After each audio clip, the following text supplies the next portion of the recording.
that there, I think will start happening. And then you've got the second group of people, the have to sells. They're growing by the month. Right? And how do I know it? The occasional auction conversation I have with vendors that say, I'm not happy with the price I'm getting, but I have no choice.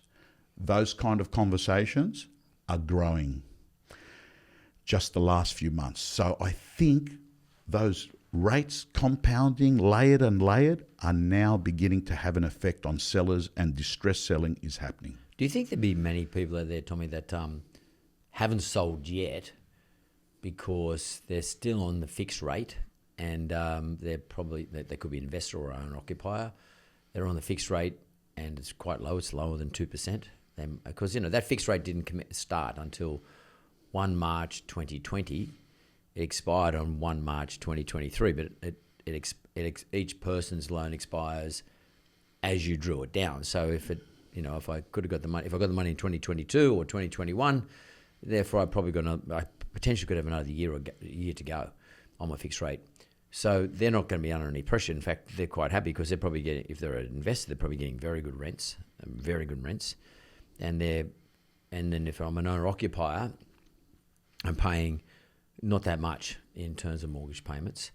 So as maybe part of the thesis in terms of resupply of the market is, what is the percentage, or what are the number of people who have fixed rate mortgages? And it's 1.25 million people. 850,000 of them expire this year. 400,000 expire next year, 2024. They can only expire after 1 March. They could not have possibly have that 2% before March because it wasn't available 1 March this year. So we're only in May. We're only 2 months in.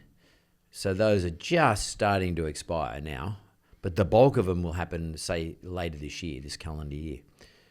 Do you think that might be part of the thesis of an increase in supply? Because people are going to go, shit, we were okay before, we're not okay now. You're spot on, Mark. And I hadn't thought about this until last week when, by coincidence, 3 people that don't work in real estate in the same day asked me the same more or less question, which is, do I reckon rates are going to come down at some point in the future? And all 3 people had one thing in common. They're on a fixed rate. They haven't expired. One's expiring in December, one's expiring in January, and one I couldn't remember, but let's call it roughly that period. So what's fascinating is this mortgage cliff that we've been talking about for 3-4 months. There's not many people that have been impacted as of May. Yeah. Right? Like I don't run into people that say, oh, Tom, my variable rate, is now 6. So there's a group of people that now have to make a decision because they're 3 to 6, maybe 9 months away from having their rate tripled. And I think that can definitely be one of the factors, Mark, on whether there's going to be an increase in supply.